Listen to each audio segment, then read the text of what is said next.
Hello dear students, मैं हूं doctor Maya Agrawal, assistant professor SPC government college Ajmer. Students, आपका जो थर्ड ईयर का पेपर जो सेकंड पेपर है फंडामेंटल ऑफ इंश्योरेंस, उसके बारे में हम डिस्कस करेंगे।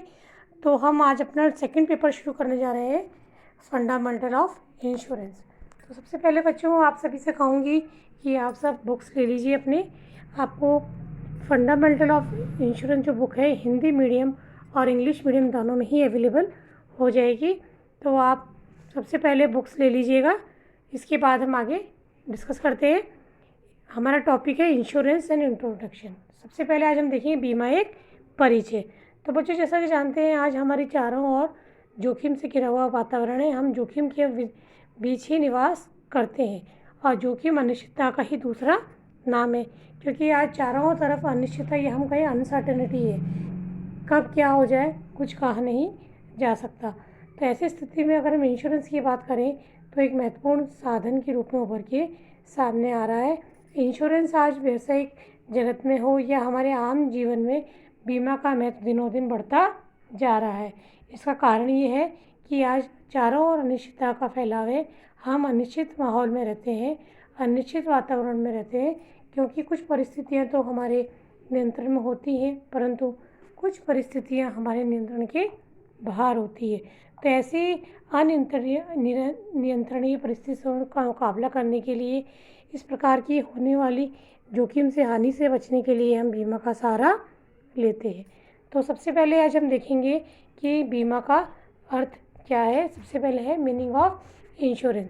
तो सिंपल वे में हम कहें, insurance is a cooperative device to share the suffering of fellow beings and is a way of reducing uncertainty of occurrence of any event। Means बीमा जो है एक सहकारी व्यवस्था है। सहकारिता का आशय है बच्चों एक सबके लिए तथा सब एक के लिए की भावना से कार्य करना।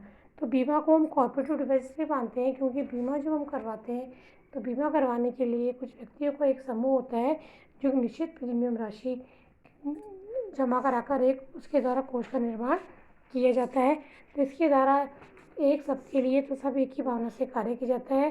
तो इस तरह से जो जोखिम होती है वो एक दूसरे में बढ़ जाती है।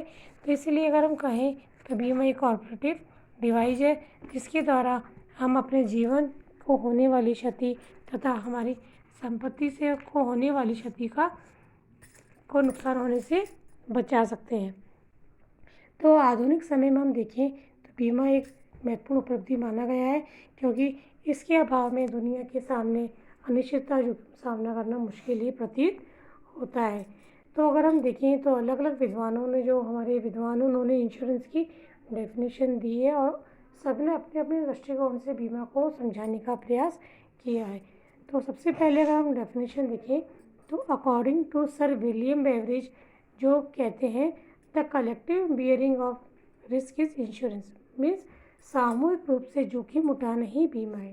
सामूहिक रूप से जोखिम उठाने का आशय है बच्चों, क्योंकि जब बीमा करवाते हैं तो बीमा केवल एक ही व्यक्ति का नहीं किया जाता है। आज बीमा कंपनी अनेक व्यक्तियों का, अनेक प्रकार के जोखिमों का बीमा करती है। तो ऐसी स्थिति में सभी बीमितों की प्रीमियम बीमा कंपनी के पास जमा हो जाती है और एक कोष का निर्माण होता है। तो इस प्रकार के कोष के निर्माण होने के पश्चात काफ़ी अच्छी मात्रा संख्या में बीमा कंपनी के पास पूंजी इकट्ठी हो जाती है। और जब जोखिम उत्पन्न होती है, यानी कहने का आशय है, क्योंकि जब बीमा करवाते हैं सभी व्यक्तियों को जोखिम एक साथ उत्पन्न नहीं होती है। तो ऐसी स्थिति में वो जो फंड हमने बनाया है, उस फंड में से जो जिस व्यक्ति को हानि हुई है उसकी क्षतिपूर्ति का भुगतान कर दिया जाता है।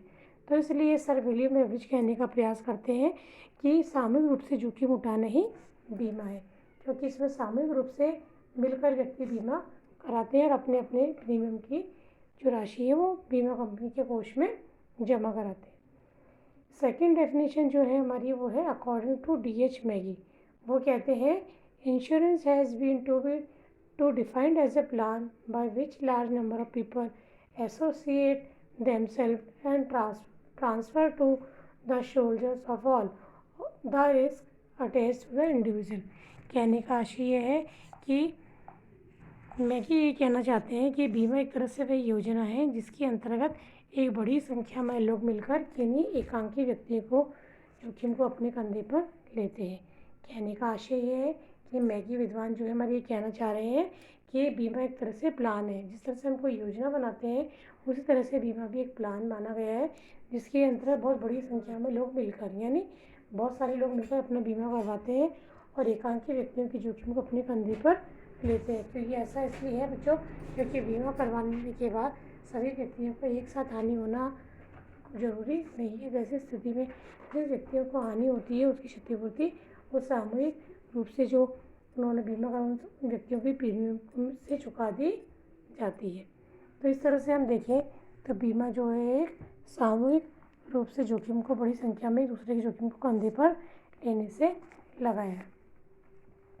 इसी संदर्भ में अगर हम देखें तो अकॉर्डिंग टू टिंडाल, जो हमारे विद्वान हैं टिंडाल, वो कहते हैं insurance is a contract in which insurer gives fixed sum to the insured and in case of happening or certain event in lieu of bearing risk। कहने का आशय है कि टिंडाल ये कहना चाह रहे हैं कि बीमा जो है एक तरह से एक अनुबंध है, क्योंकि बीमा अनुबंध के अंतर्गत कम से कम दो पक्षकार तो होनी चाहिए, एक बीमा करवाता और एक बीमा करवाता और बीमा करता है। तो बीमा को एक अनुबंध माना है उन्होंने, क्योंकि इस दो पक्षकार इसके बीच पाए जाते हैं और इस अनुबंध के अंदर जो प्रतिफल राशि है, प्रतिफल राशि यहाँ पर बीमा में प्रीमियम मानी जाएगी, जो कि एक व्यक्ति जिसके द्वारा बीमा कराया जा रहा है वो बीमित कंपनी को, बीमा करने वाली कंपनी को चुकाई जाती है। तो इस तरह से जो प्रीमियम की राशि चुकाई जाती है उसके बदले भविष्य में होने वाली हानि से सुरक्षा का वचन दिया जाता है। तो स्टूडेंट्स इस तरह से अगर हम देखें तो बीमा जो है एक तरह से एक अनुबंध माना गया है, क्योंकि जिस प्रकार अनुबंध में दो पक्षकार होते हैं ठीक उसी प्रकार से सिमिलरली बीमा में भी दो पक्षकार माने जाएंगे, एक बीमा करने वाला और दूसरा बीमा करवाने वाला। और अनुबंध की बात ही इनमें प्रतिफल होता है जो कि प्रीमियम कहलाता है, और उस प्रीमियम के बदले ही जो उसकी होने वाली हानि की क्षतिपूर्ति से रक्षा का वचन बीमा के अंतर्गत दिया जाता है। तो इस तरह से अगर हम डेफिनेशंस का कंक्लूजन निकालें तो यही निकल के आता है कि बीमा जोखिम को फैलाने का एक सामाजिक तरीका माना गया है। यह जोखिम उठाने का एक सहकारी तरीका नहीं सिर्फ कोऑपरेटिव डिवाइस है, क्योंकि बीमा में हम देखते हैं कि समान जोखिम से घिरे हुए व्यक्ति अपनी जोखिम को दूसरे व्यक्तियों को हस्तांतरित कर देते हैं या हम कहें उसको ट्रांसफ़र कर देते हैं अथवा सब मिलकर सामूहिक रूप से जोखिम बांट लेते हैं। तो इस तरह से अगर हम देखें तो बीमा जो है आज के समय की आवश्यकता बनता जा रहा है, क्योंकि जोखिम से बचने के लिए आज हर व्यक्ति चिंतित है। वह चाहता है कि उसकी संपत्ति और जीवन होने वाली क्षति से रक्षा की जा सके। व्यवसायिक क्षेत्र में हम देखें तो अग्नि बीमा, समुद्री बीमा और अन्य विविध प्रकार के बीमा प्रचलन में है, जिसके अंतर्गत अगर किसी व्यक्ति की संपत्ति को हानि होती है तो बीमा करवा लेने की स्थिति में उसकी क्षतिपूर्ति कर दी जाती है। जबकि अगर जीवन बीमा की बात करें तो जीवन बीमा में व्यक्ति के जीवन को होने वाली क्षति की पूर्ति करने का वचन दिया जाता है। यहाँ एक बात ध्यान रखनी योग्य है बच्चों कि लाइफ इंश्योरेंस जो है उसमें जो हमने पैसा लगाया है लाइफ इंश्योरेंस पॉलिसी में, उस तरह से हमारा इन्वेस्ट भी माना गया है। क्यों माना गया है बच्चों? क्योंकि लाइफ इंश्योरेंस में अगर हम प्रीमियम जमा कराते हैं तो उसमें निश्चित है या तो व्यक्ति स्वयं जीवित रहेगा या अगर वह मर जाएगा तो उसके आश्रितों को जो नामित बनाया गया उसको पॉलिसी का भुगतान, बीमा राशि का भुगतान कर दिया जाएगा। लेकिन अन्य प्रकार के जो बीमा है, फायर इंश्योरेंस है, मैरीन इंश्योरेंस और अन्य प्रकार की विविध बीमा जो हम देखते हैं मिसलेनियस इंश्योरेंसेस है, उसमें आपको हानि क्षतिपूर्ति तभी प्राप्त होगी जब आपको वास्तव में बीमा करवाए हुए कारण से क्षति होती है, अन्यथा को बीमा राशि का भुगतान नहीं किया जाएगा। तो इस तरह से हम देखें जो लाइफ इंश्योरेंस है इसमें व्यक्ति विनियोग करना पसंद करता है और ये विनियोग के अवसर प्रदान करता है, क्योंकि लाइफ इंश्योरेंस में हमें दोनों फ़ायदा है। इसमें व्यक्ति को विनियोग का अवसर भी मिलता है, साथ ही परिवार के आश्रितों के लिए सुरक्षा भी प्राप्त हो जाती है। अगर व्यक्ति स्वयं जीवित नहीं रहता है तो ऐसी स्थिति में आश्रितों को किसी भी प्रकार का वित्तीय नुकसान ना हो पाए, उनकी आर्थिक हितों की रक्षा के लिए जीवन बीमा करवाना एक अच्छा अवसर माना जाता है। तो इस तरह से बच्चों हमने देखा जो बीमा है कुल मिलाकर जोखिम से बचने का एक तरीका है और जोखिम से को बांटने का तरीका है, क्योंकि इसमें सभी समान प्रकार के जोखिम से घिरे हुए व्यक्ति सामूहिक रूप से मिलकर अपना अलग अलग प्रीमियम चुकाकर बीमा करवाते हैं और होने वाली भावी हानि से बचने का प्रयास करते हैं, ताकि अपने स्वयं की तथा अपने पारिवारिक जनों की आर्थिक हितों की रक्षा की जा सके। अगर आज हम देखें तो वर्तमान में प्रतिस्पर्धा के युग में बीमा के बिना सब व्यापार करना असंभव नहीं तो मुश्किल अवश्य हो जाता, क्योंकि आज बड़े बड़े उद्योग धंधे चलते हैं, उनमें कई प्रकार के ज्वलनशील पदार्थों का और केमिकल्स का उपयोग होता है।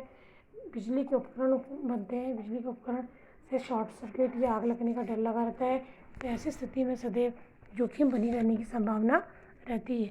तो अगर जीवन बीमा, अग्नि बीमा, समुद्र बीमा अगर व्यक्ति करवा लेता है तो उसके जोखिम की संभावना कम हो जाती है, और जोखिम कम होने से उसका खुद का स्वयं का मनोबल बढ़ता है, उसका काम करने में मन लगता है और वह आराम से तसल्ली से बेमुक्त होकर अपने पैसे सुचारू रूप से लाने का प्रयास करता है। तो इस तरह से अगर हम देखें तो आज के समय में बीमा एक वरदान सिद्ध हुआ है, और बीमा कुल मिलाकर हम कहें जोखिम से बचने का एक साधन माना गया है और एक सहकारी तरीका है, जिसके माध्यम से एक सबके लिए तो सब एक की भावना से बीमा व्यवसाय में बीमित कंपनी कार्य करती है और जो बीमा करवाने वाले की आर्थिक हितों की रक्षा करती है। तो स्टूडेंट्स, आज के लेक्चर में इतना ही कहना चाहूँगी। अगले लेक्चर में हम इंश्योरेंस के नेचर्स, फीचर्स और आगे अलग अलग विषयों पर चर्चा करेंगे। तब तक के लिए थैंक यू स्टूडेंट्स।